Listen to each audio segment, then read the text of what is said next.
everybody here on YouTubians and Facebookians. This is the Ellie Show. William's kind of stepping in for, and Ellie's going to just maybe ask me some questions here along the way and add some comments. And we're just going to try to get through this little news cycle today. So it is Thursday, the 11th of January, the year of our Lord 2024. So everybody remember, when you write a check for the rent, it's 2024. It's not 2023 anymore. Guess how I know that? Yeah, okay. We can move on then. Moving on. Yeah, here. Dateline United States right now. Now, we're going to bounce around a bit today, but I'll try to tell you where we're at when I do it.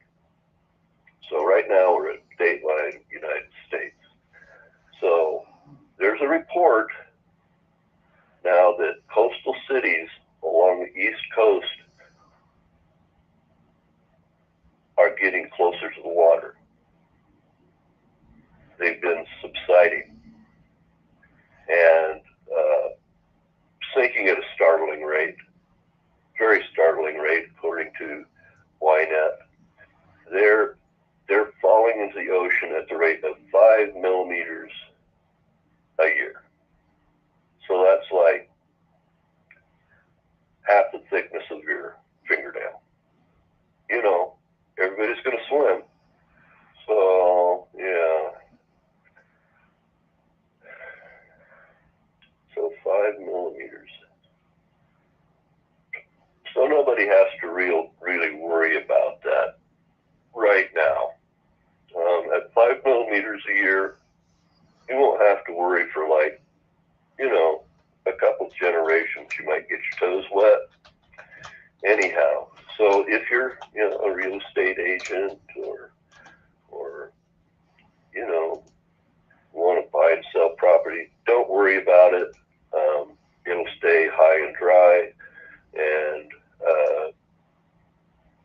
apparently the oceans are pretty much staying at their same barometric pressure, so we're not going to have to rebuild all the altimeters in the aircraft anytime soon. And, all will be good. It will be a slow enough change. People perhaps might be able to cope. I don't know. Half a fingernail width a year. Depth, I should say, not from side to side, but from, up to down, that very thin. 5 millimeters, used to be what we made transistors and computer chips out of. Pretty thin stuff. Okay. Got that out of my system. I've got a little bit of humor going to go on today, and I'm a little dry with it, so try to keep up a little bit. Now, we have some scientists in the United States and abroad. So according to UPI Science Desk, DNA from ancient humans are giving clues to ancient diseases, according to Ernie Mundell. DNA locked into the bones of 5,000 human exhumations or bodies they found who lived in both Asia and Europe, back all the way to 34,000 years ago, are giving us clues to a myriad of present-day conditions. So they found that in the past there have been high rates of multiple sclerosis in Southern Europeans,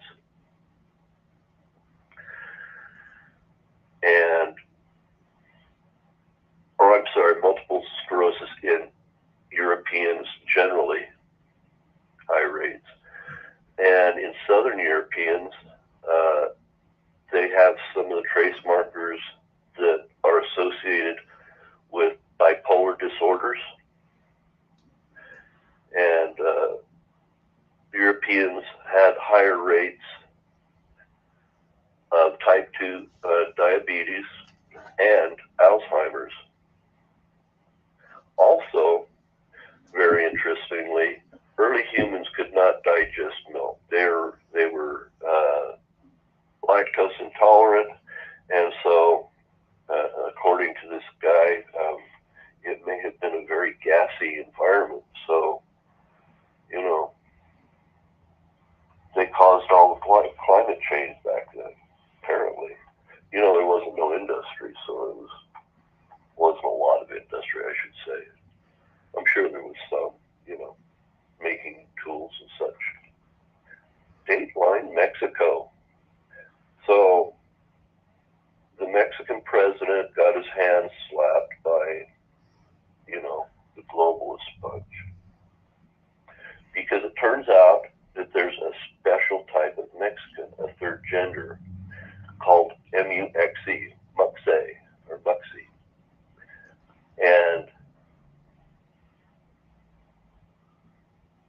And they are also part of the worldwide LGBTQ plus movement, with exceptions of the red bloc nations, you know, who we're talking about. Iran, Russia, China, North Korea, that bunch. Anyway, so they don't have any of those Muxie there, just Muxies in Mexico. And so if you're here and you're within the sound of my voice, and you have the need to dance to Hispanic music wearing a corset and chaps and feathers, well, Mexico is the place you want to be. And it's your place, according to the Los Angeles Times. Live in La Vida Loca? Pardon? Live in La Vida Loca? I would say, yeah. As long as you've got the feathers, the corset, and the chaps, that's what matters. It doesn't matter which gender you came from. All right, that's what I saw in the picture. So, well, moving on. Oh no. We've got a stinky mess going on.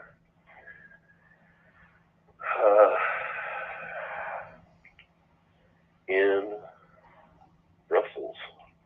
But according to Stay in Touch, Mr. Kenneth Anderson says, a YouTuber wannabe has ended up in police custody and has confessed to a bunch of crimes after his foul play went a little too far. So what's been happening is they have a stink effect going on. Like, here's this, and so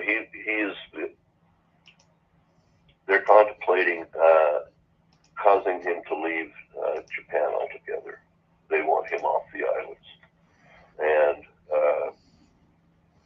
it's a stinky mess. And he has another sort of YouTuber that's been busy in Brussels doing the same thing.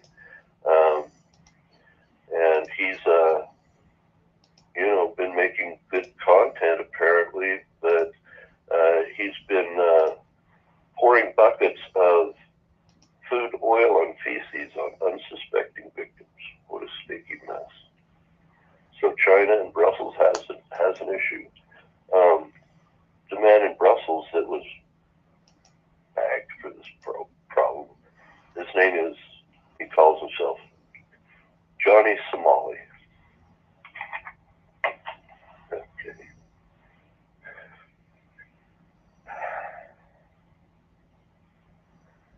On the law front, we've had a battery. Now, you know, people have been getting a little worked up lately over politics and whatnot. And a customer has battered some Subway workers at Subway, the sandwich shop in the Subway, with a foot-long sandwich. Albert Ibar is 54, was collared for and confessed to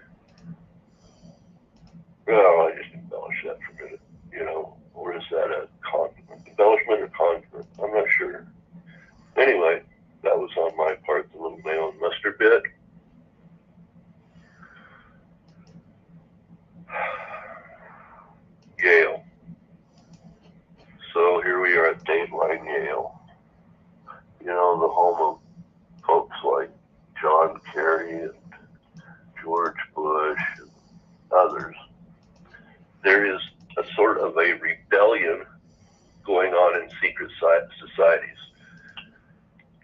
Now, here's my problem with that title.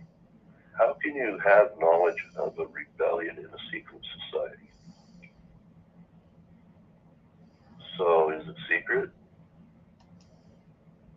Anyway, it turns out the rebellion's happening at the Skull and Bones Secret Society that has a special building without windows they call the Crypt. It's having a problem with, you'll never believe what they're having a blowout over. It's equity and inclusion. It's causing all kinds of hate and discontent to go on within the society. A generation or two ago, the Vanderbilts went there, the Rockefellers went there, of course, the Bushes, the Buckleys. So this is a big secret society, and we've had a number of presidents from here, but they're having a problem with equity and inclusion within the secret society because it's going against their oath, I guess. Well, who knew that a bunch of folks like that could have a problem? So I guess this is called Problems with Change 101 at Yale. Did you like that? I added the Problems with Change 101 because, it could be a course there so that they could get through this equity and inclusion. I thought they were big on that there. Okay.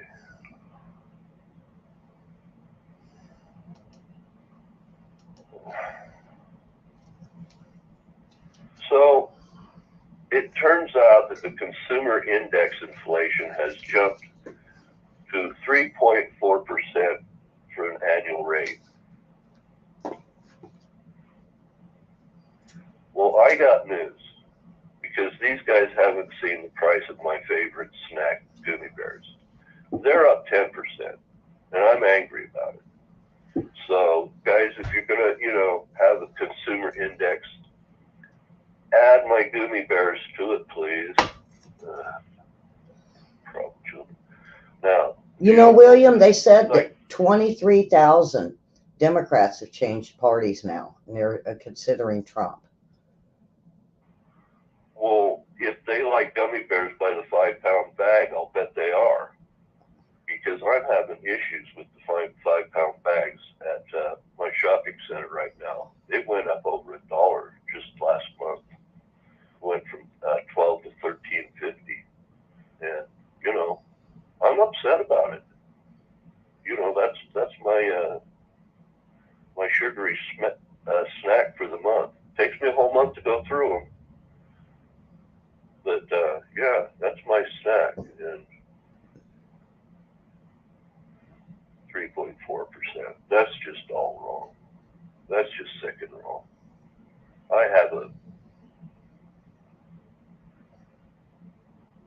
I feel evil against that consumer inflation rate index, if you ask me. Okay, moving on. Now, this is a little more serious.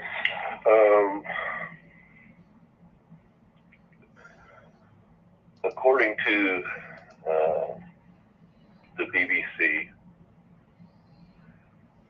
English Prime Minister is briefing the cabinet that the UK and the United States is weighing whether or not they're weighing actions against the Houthis in light of the number of attacks that have happened in the Red Sea. And I think what's tipping them over the top is Iran hijacked a oil tanker in the Gulf. It was the foreign flagged tanker, but the fuel load was going to Houston, Texas. And this is a kind of tit for tat thing where Iran was sanctioned on some oil. And yeah, so Iran decided the best thing to do is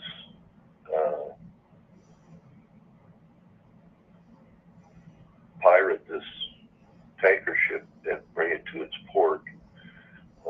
So they landed military members from one of their warships on this tanker.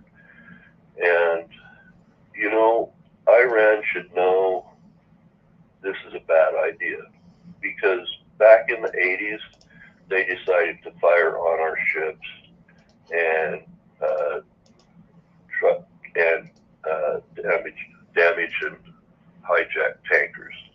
And they made the cardinal sin of the late 20th century. They drove up the price of gasoline, and we sunk half of their navy over it. So I'm thinking, with the amount of ships we have in the area, you know, that sort of thing could happen again. And it's not like our battle planners have to think about it much, because they did it once before. It's better than a plan, you know. They just decided to go in and sink half the Iranian Navy in 8 hours, and it was a good plan, and, you know, it worked. It worked. Oh, my goodness.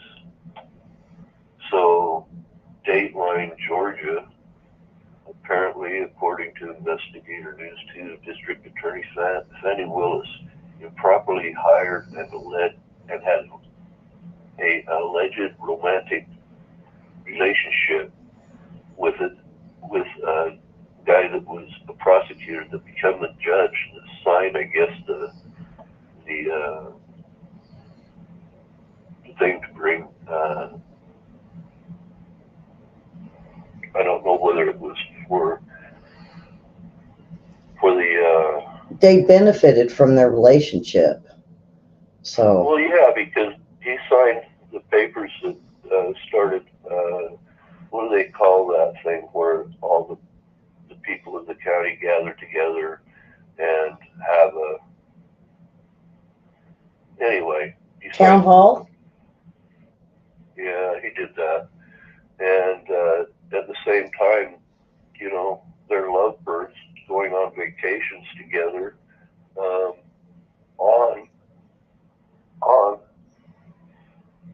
the government dime. So the state of Georgia has been paying Fannie and her, should we call him a work husband, because she's married, or he's married. But it's a gay thing. LGBTQ kind of thing. No. It's a him and her. Is it? It's a him. Fannie Willis? Yeah. Oh, okay. I know, it's hard to believe, right? But yeah, so I would have slapped my mom if she gave me a name like Fannie. Right? I just don't. Anyway, yeah, so. Is that kind of like, you know, when the baby comes out, the doctor doesn't slap the baby, it slaps the mother? That joke from our era. We use that a lot. Yeah. Baby's so ugly you slap the mama. Yeah. I didn't say that, though. I'm just thinking how wrong she is, you know. That was a joke in the 80s. Karen would have been the nurse that slapped her. Karen's like that. We have, you know, have to watch her. Right, Karen? So anyway. But on a serious note, though, she has had quite a few affairs, and she's putting these affair people in power to go against Trump. Come to find out, this is not the first. We can just say she's putting her relationship to work. Just saying. If it fits, right? But walks like a duck, talks like a duck, swims like a duck. It's not a goose. It's a pony. Yeah. Oh, by the way. Well, you know, if they just say it over and over and over again, William, you know, people believe it. They can lie. They just say what their truth is. They lie long enough, it becomes a truth. Yeah. Yeah, that's what they're trying to do for sure. I have another problem with the 80s. Okay, I'm just saying this is my problem. I hate the My Little Pony. It was very disruptive in my house. I had two older girls, and the My Little Pony thing was just a cacophony of bad juju and destruction. I mean, they fight about the My Little Pony, and the one that didn't get the My Little Pony would pull out the colored glue and pour it in the carpet. I mean, it was terrible. Yeah, I suffered through the My Little Pony phase, only to end up with that thing where they went to that 90210 phase. You couldn't get them out from in front of the TV and go outside and get a little exercise. So I decided. Wasn't it the Furbies that was saying demonic things? Someone hacked it, and parents were buying it, and these things were like cursing and speaking in tongues or something. I don't know. They were demonic. Well, yeah, they had recordings like that in the 80s. Remember, like the Dodge cars, they would come and you'd open the door and it'd say, please close the door with and take your keys out, right? Or the door's ajar, the door's ajar. It would say these words, right? And you could get it in either a male or a female voice. Well, I was in, electronics. One of my people had a girlfriend that had a car like that. And he changed the whole wording of all those words, like, hey, B, shut the door, And so every time she got in and out of the car was swearing at her. So I can imagine they could do Furbies as well. They did Dodges pretty good. Okay, but I guess we've moved on to, Wi-Fi. We don't need the recordings anymore. Too bad. Remember the K cars and all the square body cars that came out, and the new unibodies. It was a wild time, I'll tell you what. We were pulling down the road at a mile every 7 years, and all the way up to the speeds of 55. It was chaos. The 80s was. Okay, moving on. According to General Kirby, says that there's going to be consequences to the Yemeni Houthis.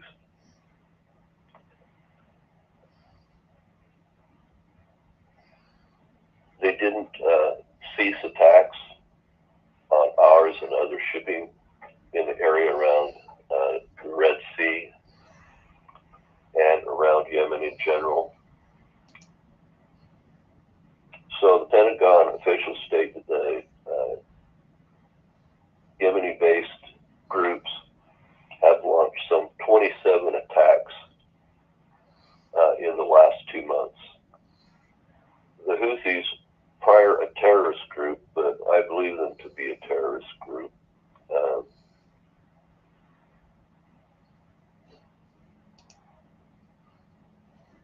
are proxies of Iran.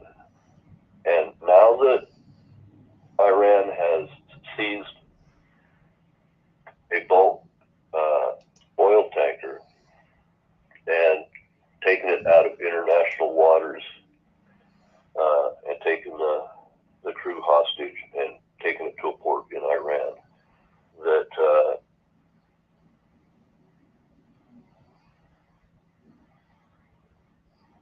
they used Revolutionary Guard commandos to get on that ship. And I think they're making a big mistake. The Ike USS Eisenhower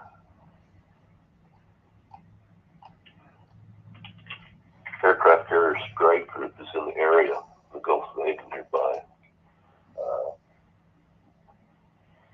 And, in the 80s, they had a rule that you couldn't fire on Iran except under 2 conditions. One, you were given presidential authority straight from the president, or they fired on you. and then if they fired on you, you could retaliate. So, yeah, that could happen again. They could be seizing a ship, and we fly a jet nearby. If they open up with so much as a pea shooter, that jet will turn around and sink them. It's happened before. So it was the last time it happened. It wasn't the Eisenhower that was there. I'm trying to think of the ship, which one it was. I think it was the Enterprise, USS Enterprise. Anyway, they sent out some airplanes to see to identify these ships. And the pilots were told not to attack them unless attacked, but they didn't tell the pilots how to fly. And so the pilots did what any pilot will do, is they just went down on the deck, and it was good because the anti-aircraft guns couldn't shoot at it as they passed over. And because they're only 50 feet off the deck, and after they were out of range of the guns, they popped back up, went around, made a U-turn, and hit them with trying to think of the name of it was a type of torpedo. And then they bombed them with, I think, 50 and then 1,000-pound bombs as well. So that kind of thing could happen. All right. Now here's a really strange one. I'm not really catching up on this very well either, but Democrats are preparing a bill to neuter militias.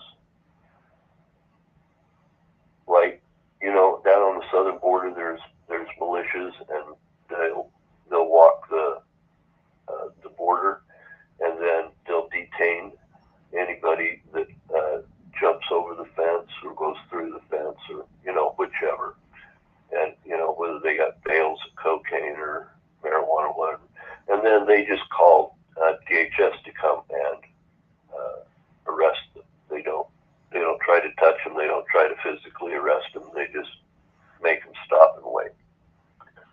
So they want to stop that sort of thing because, darn it, we're not getting enough of these poor migrants to come into the country quickly enough. So they say it's to prevent private paramilitary activity, okay? And they said it would effectively limit most militia activity, private militia activity. But there are other types of militia activity going on in the United States.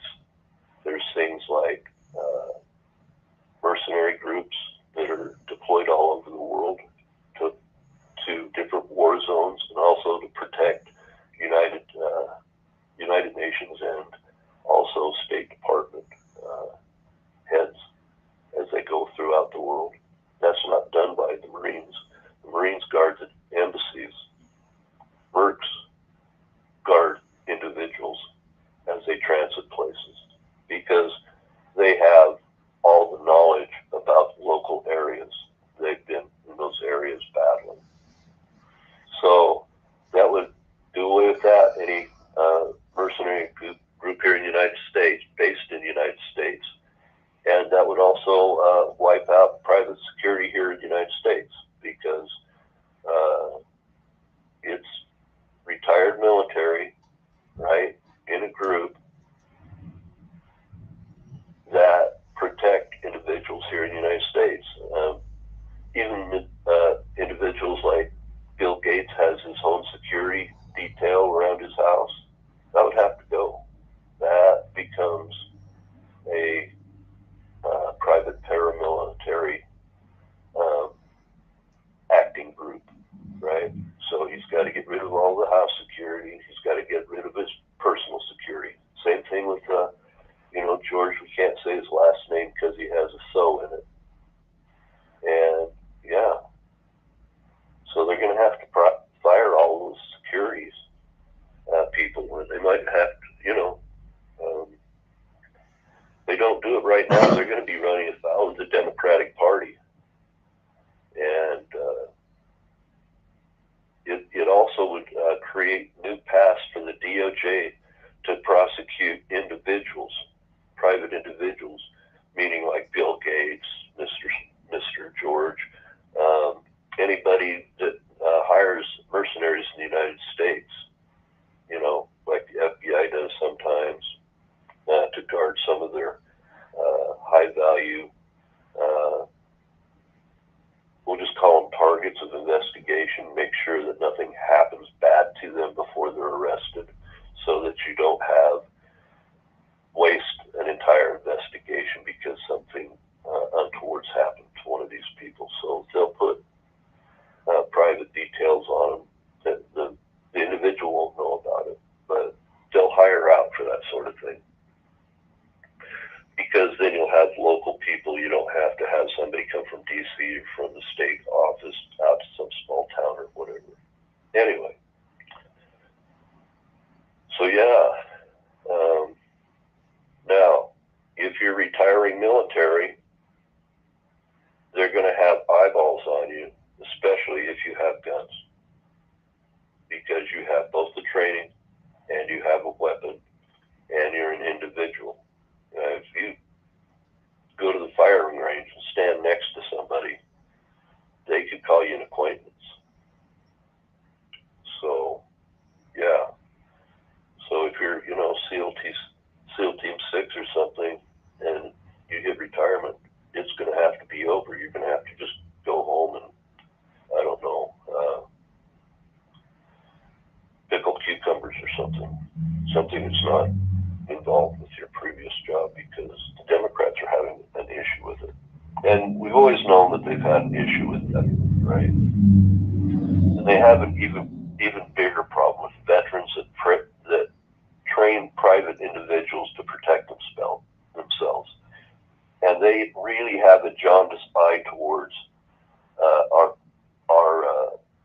special forces training women how to use firearms effectively and keep themselves safe and keep the weapons out of the hands of children. But they have a serious issue with that going on. Okay.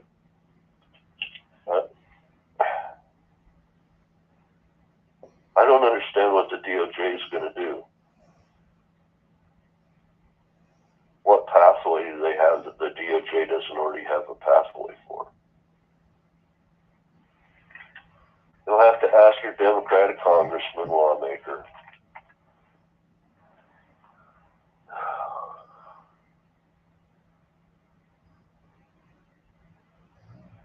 The Wall Street Journal. Dateline Wall Street Journal, I guess that's New York, right? And I'll just call this money, money, money. They're worried that Trump loyalists like MAGA and Republicans could make a Trump presidency even more powerful. Just like Whoopi said, they're going to come and round up all of the gays and journalists and disappear them. Whoopi said that today, you know, with one of our Republican ladies that was on The View with them. Anyway, so Whoopi's terrified. She's terrified. And apparently the Wall Street Journal is terrified. So they're afraid that he's going to descend into a dictator worse than anybody since World War II. Just like, you know, I guess Stalin and Mao, who killed 100 million of their own citizens. I guess that's what they're alluding to, because even Hitler didn't do that much damage. But that was World War II, right? And they're afraid it's going to be just like the last time Trump was in office, but maybe even a little worse. And that, how does this go?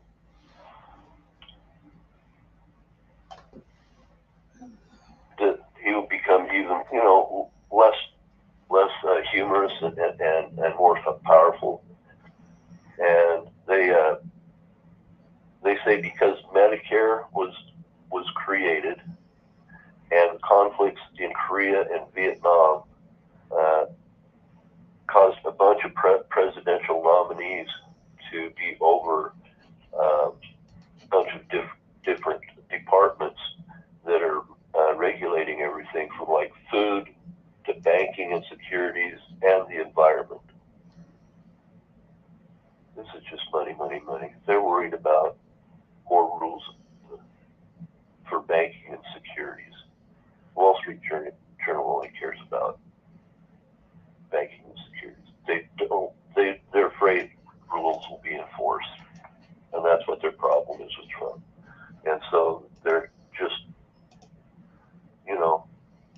all the rest of the people who are Republicans and MAGA with this paintbrush.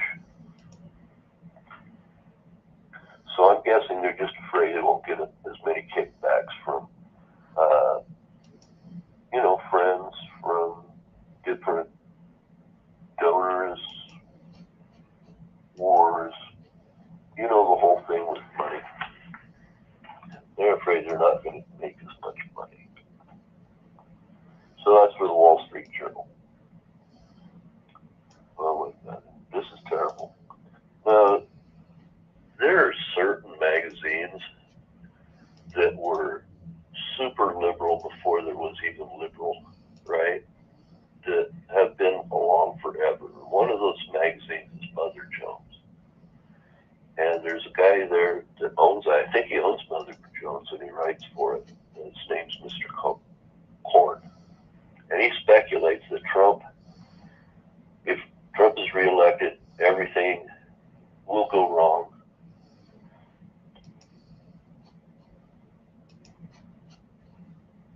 Because of the right.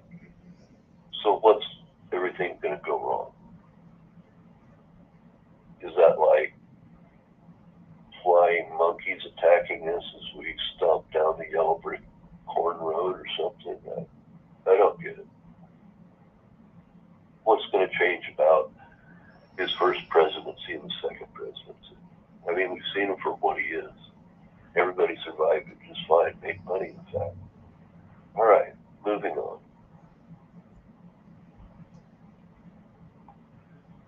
So this is some terrible news, and I'm being very serious here. I'm not being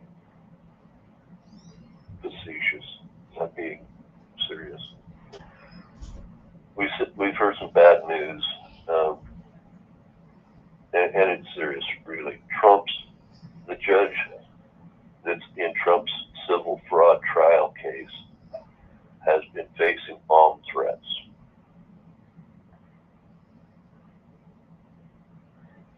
Now, the thing with bomb threats is people don't say who they are, what they believe. And that's good propaganda for anybody to use on the left or the right. So they could be smearing the right while the bomb threats are coming from the left. Or the left could be getting smeared if the bomb threat guy comes from the right or gal. So we don't know anything about these bombers that are doing these threats, right?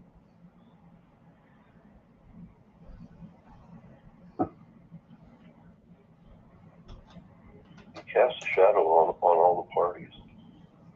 William, I told you before the show that they're getting all these bomb threats, even Supreme Court justices. And with the technology we have today, they should be able to find out within a half a day who did it and track them.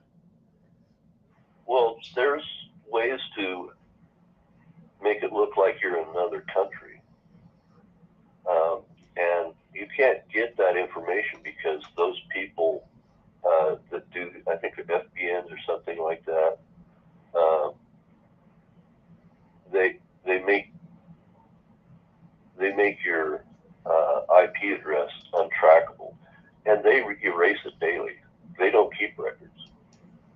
So if you can't figure out how and where that comes from, because it could come from a foreign country and look like it was coming from inside the United States. They use these things all the time to buy tickets on airplanes in countries where it's cheaper. They'll get the airplane ticket, buy it there, and then fly it here. Anyway, yeah, it's a shadowy thing, and the thing that I'm upset about is it weakens the liberal framework of our country. It damages the fabric of our society. It puts our Constitution in question. So this is my ask. If you hear of anybody or know of anybody that is issuing threats to governments like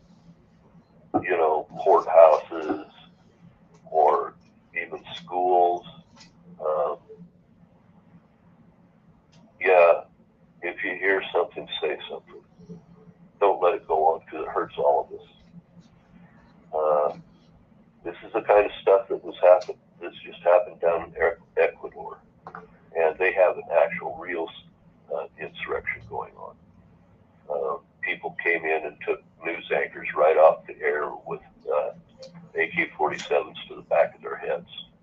They attacked police stations. The military's been called out to quell it. These guys come from gangs. This is all happening in Ecuador. But it started out just like this.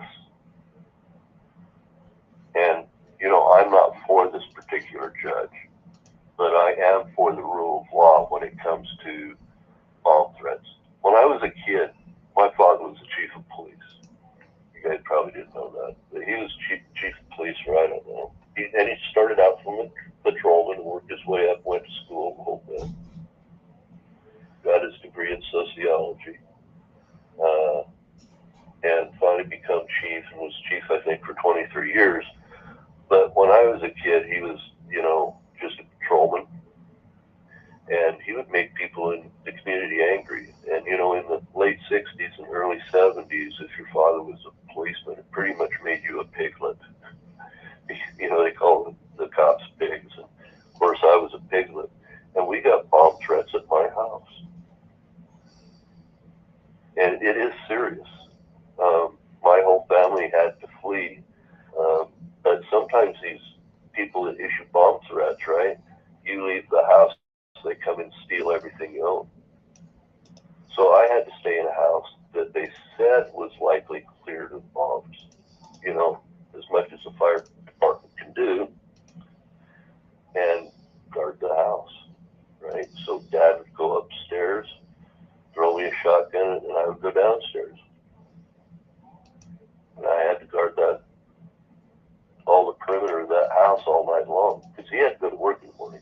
I could skip school if I had to. So I hate to see this sort of thing. It's terrible. It leads to bad things. On my way home, I rode past these fields of corn and sugar beets. And the farmer used them for his cattle herd.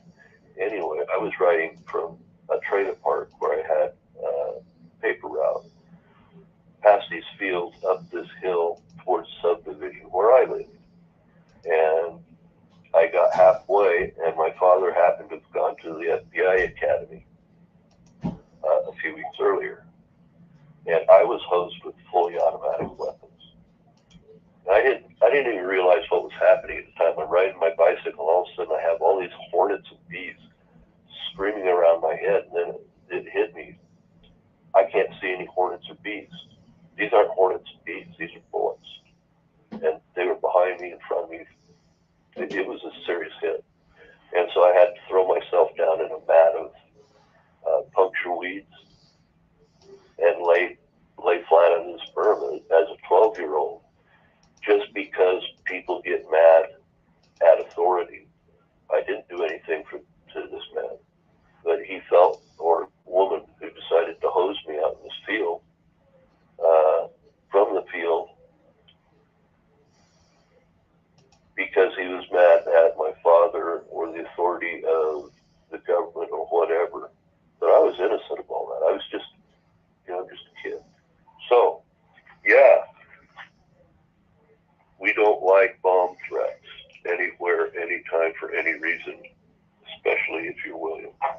So, if you see something, say something. Now, in the trial, Trump decided to have his statement, and he stated to the judge, what happens here, sir, is not just, is a fraud on me. Not, Trump on business, but a fraud on me. So he says, quote, what happens here is fraud on me. And, by extension, of course, MAGA and the Republican Party in general, right? Because he was a Republican president, so everything associated with him, we get tainted right alongside, and that's not good. Now, what are we writing about here in the visitors right now? Hey, we're on their way to visit family. William, it was, William, I'll tell you about it. It was Green of Georgia, two of her constituents was in a head-on accident, and it was they believe it was a cartel member smuggling illegal aliens in. It hit her friends head on one of the highways down Texas. That's why she's so after Mayorkas. And when she mentioned it to him, he just kind of blew her off, like that, it happens. Things, bad things happen kind of statement. So she's like head on of, closing that border and impeaching Mayorkas. When I was in the military, I had to go to the base every day. And because of what I was involved in, I made a bunch of people angry. Because there was a group that wanted a nuclear war. And if I didn't get my job done better, it was likely to happen. What had happened is the people who did the depot level work and troubleshooting, so you'd take a part out of a radio, put another part in, and then it'd go to Warner Robins. Well, they all got hired at some point in some war, right? And they're doing this radio system. And they use this radio to call back our nuclear bombers, right?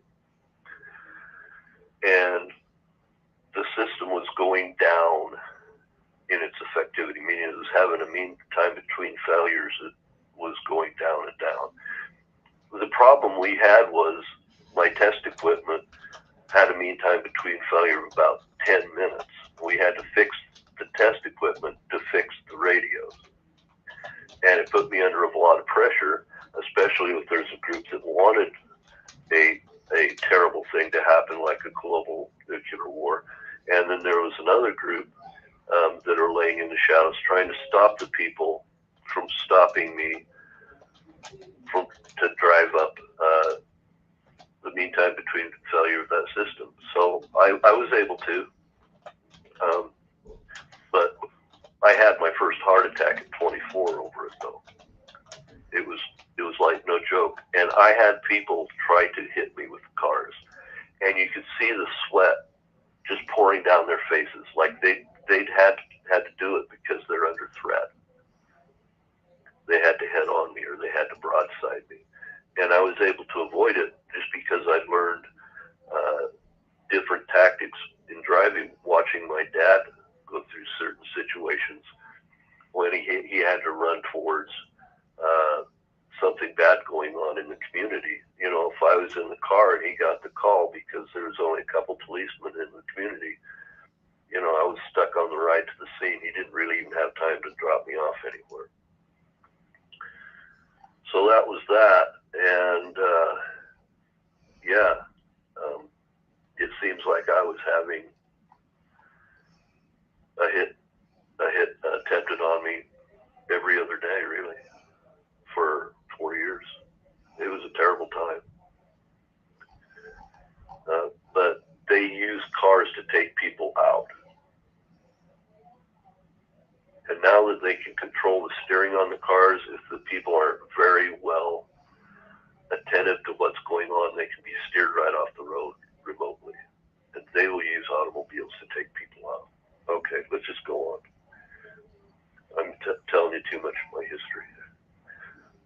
So, according to the left-leaning publication Roll Call, Congress could be too feeble to counter a second term of Trump as president. And here's my idea on that. Well, they're too feeble now to counter somebody that's brain dead as president. You think they're going to be able to counter somebody that isn't brain dead? Anyway, that's just William, The New Statesman has a problem with evangelicals. So the question they posit, do evangelicals see Trump as God? And his argument is that because evangelical Christians grow up with a language of domination and submission. Of course, they want their president back. And this is by Jill Filipovic. So, Jill,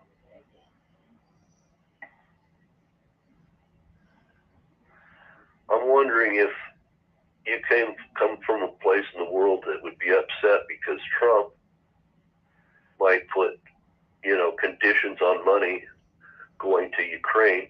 Looks like, that's where the family's from, right? Or nearby. And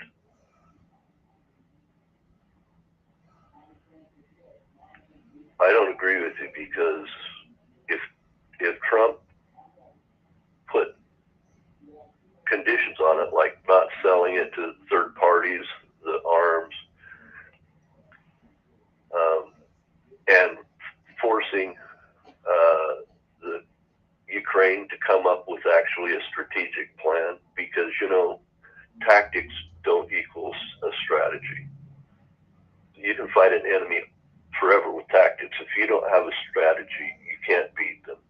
So is the United States supposed to send money endlessly? Or, is your family getting kickbacks or something?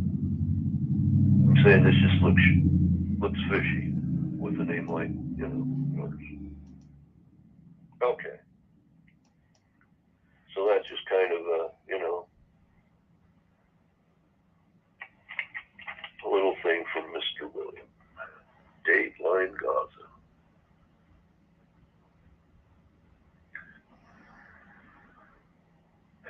Because of the war in Gaza and the number of apparent non-combatant casualties, all right? So Hamas isn't wearing uniforms, by the way, guys. So apparent civilian casualties. And, Al Jazeera has lost a couple journalists, and they happen to be involved with Hamas as well. They were doing favors, sending information, whatever. So South Africa has decided, because of that going on, they're going to, and have, gone to the World Court, and they're filing a petition saying that they're not arguing that Israel has a right to retaliate against a military action, retaliatory military action towards them. And now they've retaliated, right? They're not arguing that's wrong. What they're arguing is, does Israel have a right to be a country? Do the people of Israel have a right to one safe place in the world? Well, according to South Africa, it seems that after all we did to break the apartheid down there, and now you're turning around and becoming, this is William again, a racial bigot. How helpful is that? We helped you, and now that you have a little bit of power, you're going to run to the World Court over something like that. That same argument could be made against South Africa, and either the farmers or the black population. That's a racist argument. Don't do that. All right, that's about what I have for today.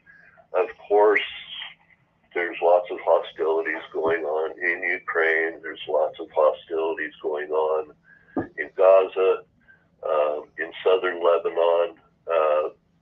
Benjamin Netanyahu has sent out a message so that Hamas can understand it, that he's ready for war with Hezbollah in southern Lebanon. And he suggests to the United Nations, they have the United Nations military group in southern, oh, I just lost the name of the country, Beirut, Lebanon, in southern Lebanon, that they need to go farther south and control these Hezbollah people because they're failing at it. In fact, they may be helping Hamas. So we need to know if United States UNIFIL, is what they call it, is doing their job. They were able to do the job in Bosnia and Herzegovina, right, and Serbia. How come they can't do it in southern Lebanon? They should be stabilizing that. And the government of Lebanon isn't policing southern Lebanon because they're afraid of running into these Hamas folks. They got to do their policing, because if they don't, if you're in government in Lebanon, if you just live in Lebanon, you may be trapped in a war because your government and the United Nations is not doing its job. Okay, moving on. We still have tensions between North Korea and South Korea. We have China threatening Taiwan again, and the opposition members that are running for the presidency in Taiwan right now, both of them have said they will not have anything to do with China. They will not bow to China. And so China is now making threats on the election itself. So that's going on. We've had a whole bunch of air traffic going on between Central America and the United States. These are cargo aircraft that usually don't make the circuit. They're landing all over the place in the United States. When we see the tracks they've been taking on FlightAware. So that's happening. So it looks like in order to drive numbers down at the border, they're just flying them over the top of the border so they won't be seen. And that would be on government bucks. All right, so there's that. What else do we have? We have security concerns because of the openness of the southern border of the United States. We have people, and they're catching numbers of terrorists trying to make the way through. If they're catching terrorists, terrorists are getting through. Just want you to know that from a military perspective. So that's going on still. Down in Ecuador, on the west coast of South America, on the Pacific Ocean, the president there has authorized his military to do whatever it takes to rid neighborhoods and rid Ecuador of these cartel members. Now, these are drug cartels that are trying to take over Ecuador. The same drug cartel that's crossing our border, by the way. There's no difference. It's just a different group of hired thugs, right? So that's what's going on. And the president of Ecuador at least has the good sense to at least try to battle them. Whereas the United States just, I don't know what they're doing.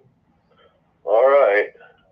That's just kind of the William business of what's been going on in the nation. Of course, we had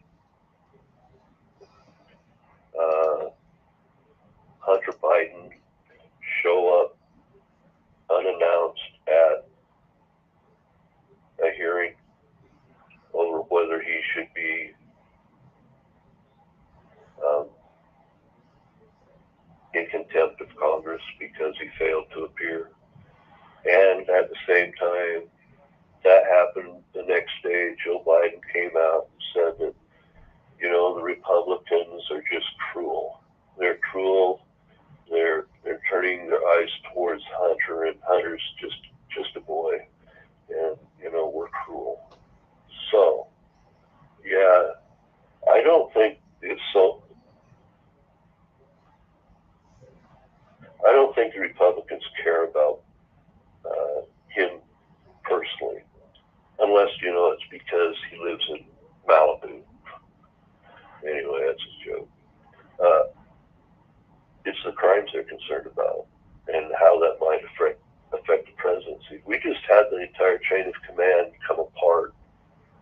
other day when the Secretary of Defense decided to check out and go in the hospital.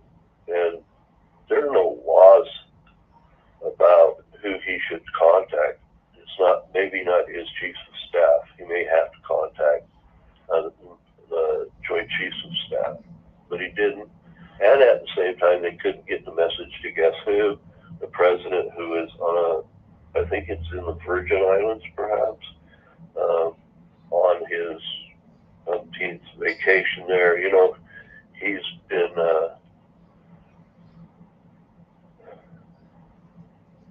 so the Secretary of Defense was AWOL for 4 days. Our president's been AWOL 30% of the time he's been in the White House. He has been away from the seat of power. How does that help us in the United States? Does it make us look strong around the world? Is he doing this intentionally so that perhaps other wars may flare up? I don't know what the answer is. I just know it doesn't look bad. It doesn't feel good. And we're going into election season, and everything that can happen will happen, whether it's opinions or violence. And let's all try to, at our very best, stay away from any violence. Rhetoric is rhetoric. As long as you're not threatening somebody, that's okay. That just means language rhetoric, talking language, or writing language. That's protected by the Constitution, but threats are not, right? Threats to harm, yelling, fire in a crowded building so people stampede. That's, obviously dangerous. So you can't use language like that. So keep that in mind. Share your opinions in this election season. That's a great thing. Let's all keep our eyes open so we can stem any violence that starts.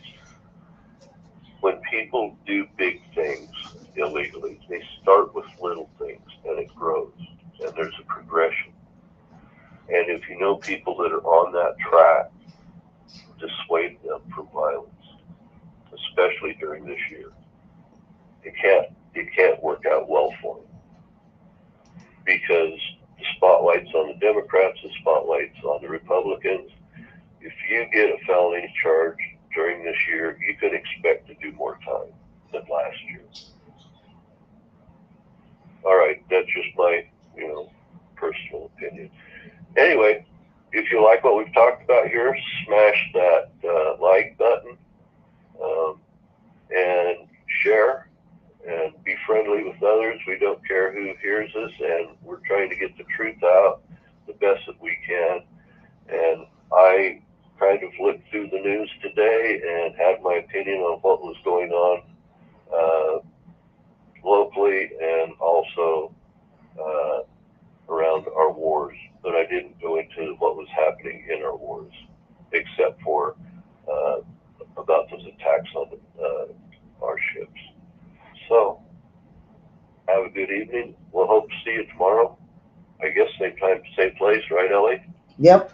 And I should be back tomorrow for a little bit of news and trivia.